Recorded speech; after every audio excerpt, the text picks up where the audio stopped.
everybody, welcome back to the Unbeatable Energy drumming channel. I am Steve Rivers, and if you saw the previous video before, I gave you a whole introduction to a new project I'm looking at on djembe rhythms, which is looking at the djembe rhythms which are in threes.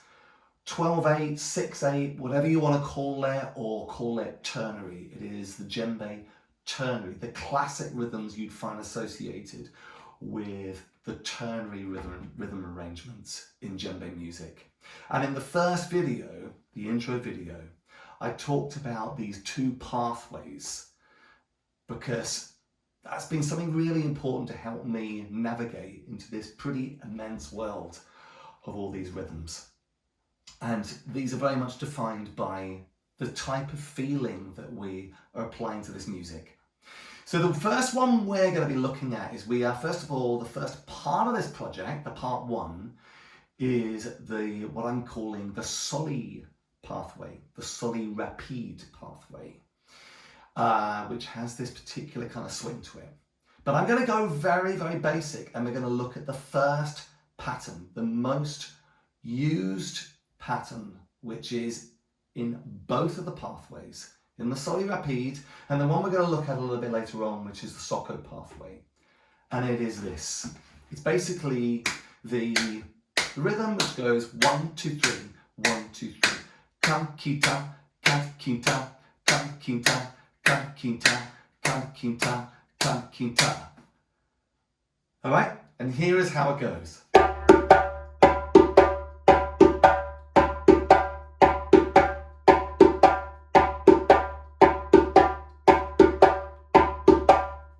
Okay, there is the pattern. It is the most fundamental pattern that you will hear in all these ternary arrangements. Consider it as almost having the same function as some of those classic patterns in the four rhythms. Specifically the pattern, the passport rhythm, or the djembe popular rhythm.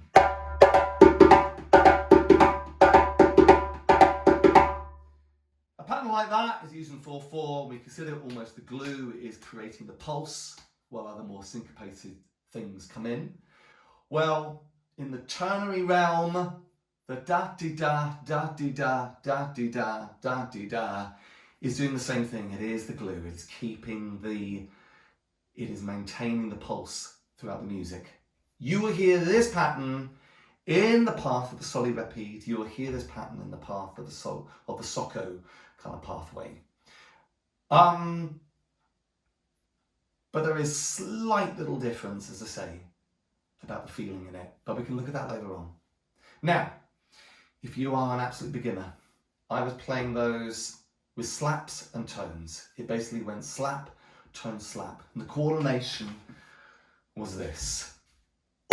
Slap with my right hand, my right arm, my lead hand. Tone with my right hand. Slap with my left hand.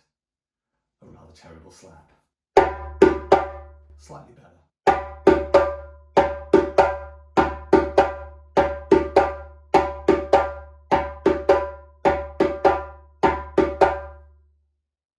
Should we have a little bit of a play of that together? Okay, let's do that. So we've got that slap, tone, slap, slap, tone, slap. Let me sing this in with, let's say, call it a Soli-rapide call. I'll go bra ba da ba da ba da.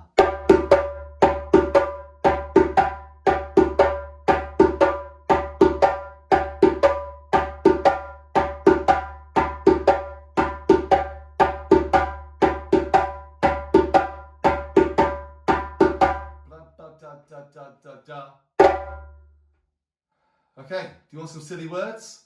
Okay, you could call it this. We could call it piece of cake, piece of cake, piece of cake, piece of cake, piece of cake, piece of cake, piece of cake, piece of cake.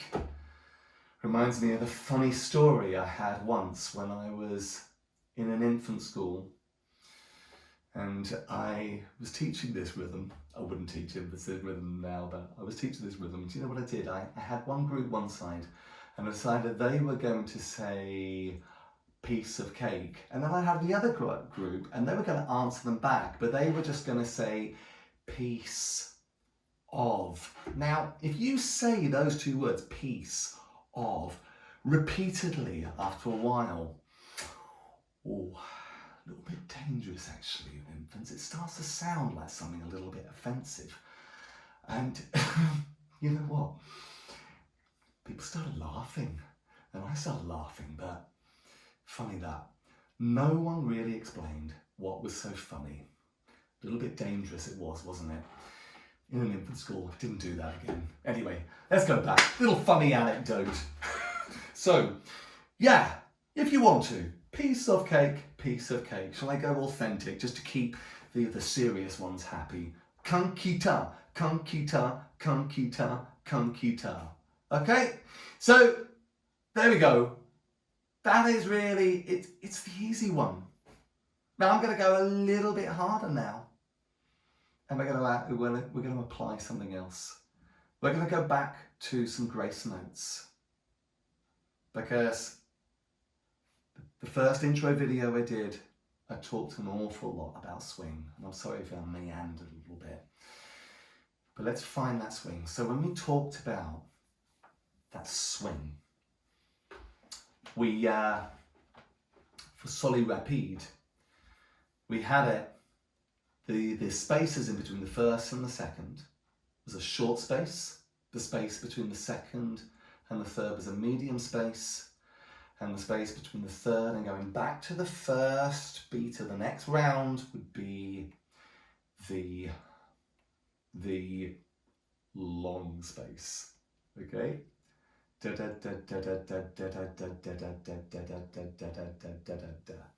Okay, so here we go. So basically we're going to look at something which is the grace notes. We're going to imagine these grace notes are underlying that rhythm.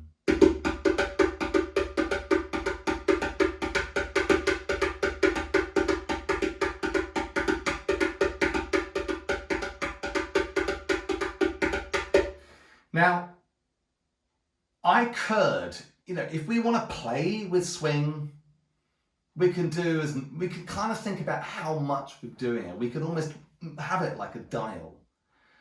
So, and actually sometimes that is one of the best ways to actually really get a nice swing, which is sort of like we could call it a Goldilocks swing. Not too much, not too acute, not too loose. There is a shorter space between the first and second. There is a medium space between the second and third. There's a longer space there, but the difference is subtle. Okay? Because I actually find those ones, they are a little bit harder. But we can have the extreme ones as well. Should we do an extreme one? How about the extreme one would be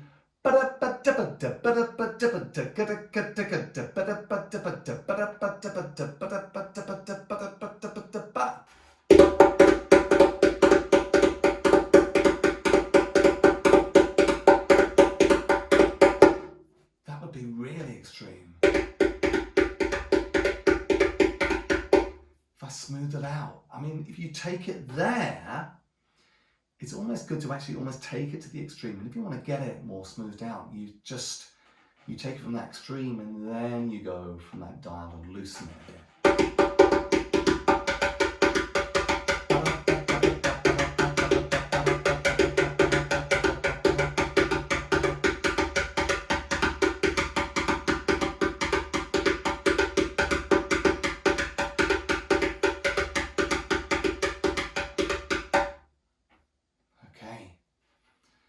So have fun with those, practice those. But do you know what I'm going to try and do now? We're going to try and have grace notes underneath the pattern. I think what we do first is we just get used to playing the actual beats of the pattern, have the grace notes, but keep them neutral. I think we'll do that, shall we? So maybe if we went...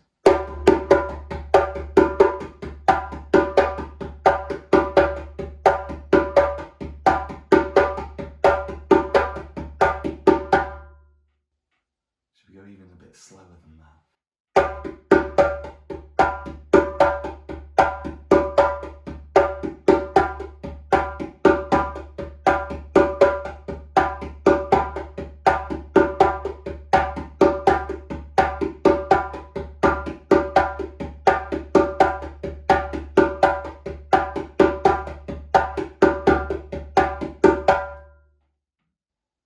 All right. Even slower. Okay. Sorry.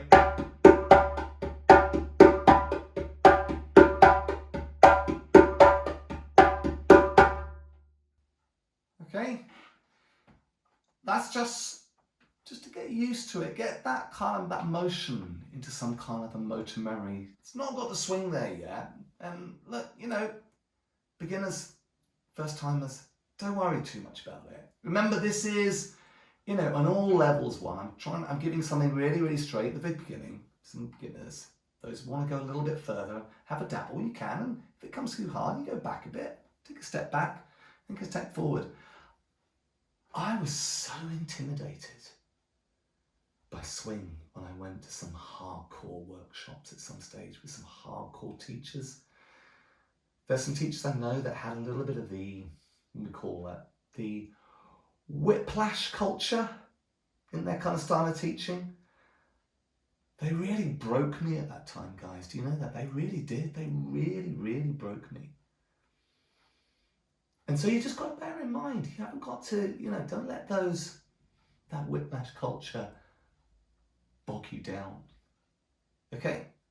Yeah, they're obsessed with being brilliant. We will become brilliant in our own way, but that's not our motivation, is it? We want to get to a deep level with the music and love it. All right, okay, that's all I'm saying. Let's go back to that pattern. That pattern again. Right, let's have a dabble. Okay, let's go back to the swing.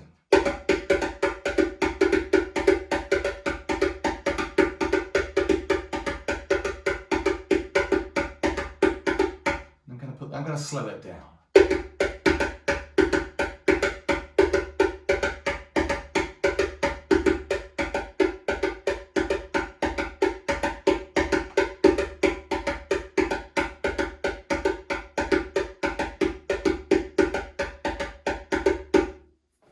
Okay, want to do a bit more?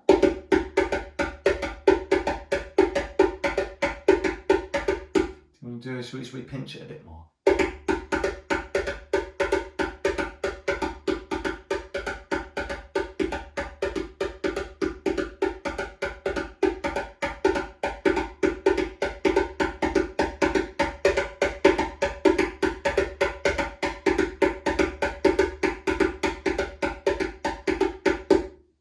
I'm going to keep it at that kind of swing, and I'm going to go at that speed. I might go a little bit slower later on. Let's put in our slaps and our tones with that underlying swing on the grace notes.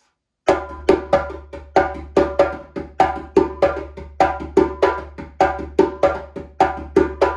me do that again. I didn't like the start. Let me do the start.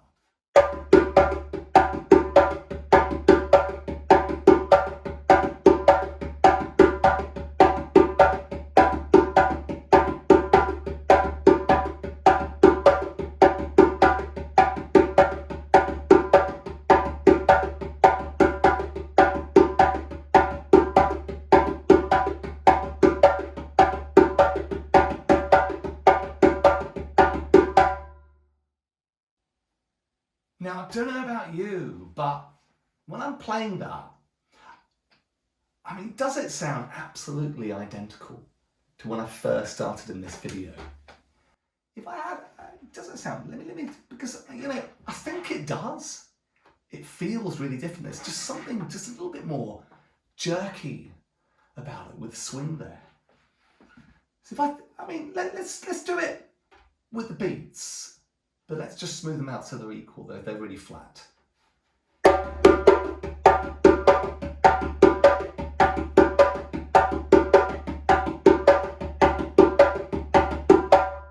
put it in the swing.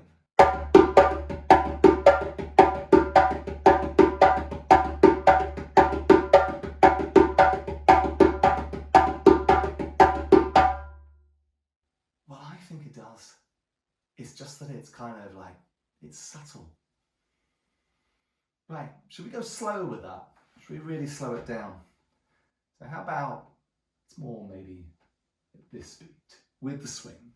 Let's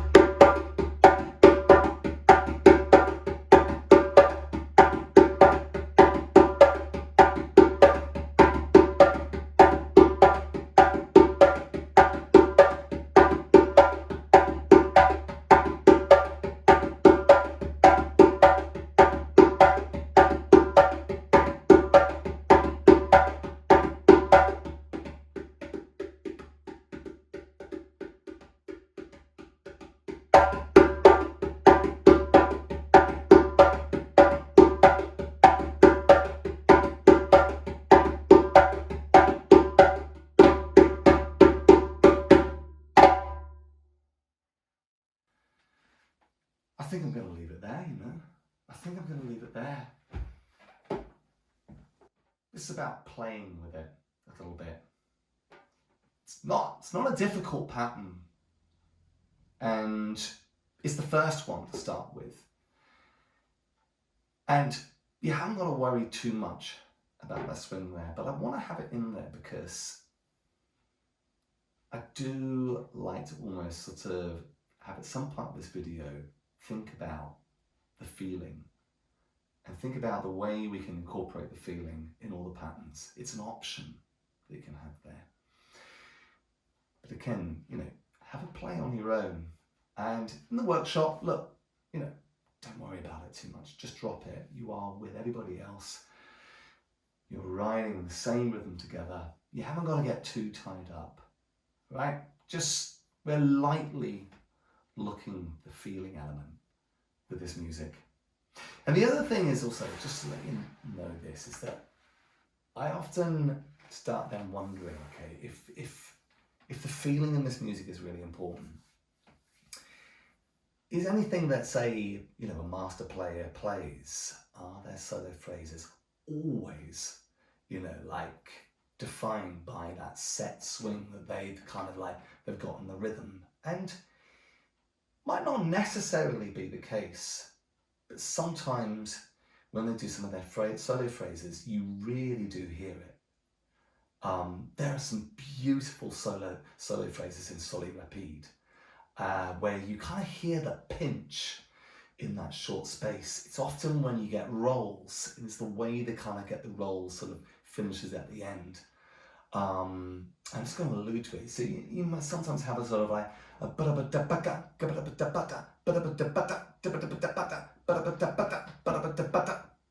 that little thing at the end. That's a real classic thing you often hear in these rhythms where, it's like, because that's just kind of pinch, that short little pinch space at the end. But I'll look at those a little bit more another time. Hope you've enjoyed this first one. The next video, which is going to be coming up, is a kind of standard kind of djembe accompaniment, which would go with the Soli-feel Kanki Ta, which is kind of a nice sort of filler to go along with this pattern. So that's coming up next. As I say, if you've enjoyed this video, please like it, and if you haven't done yet, subscribe to the Unbeatable Energy channel so that you can be kept in the loop of the next videos coming up. And do share a comment with me. Tell me how you get on. Tell me what worked for you. Tell me what didn't work for you. If you need me to help you and go through some things again, I'm very, very happy to do that. And until next time, you have a great week, guys, and I'll see you soon.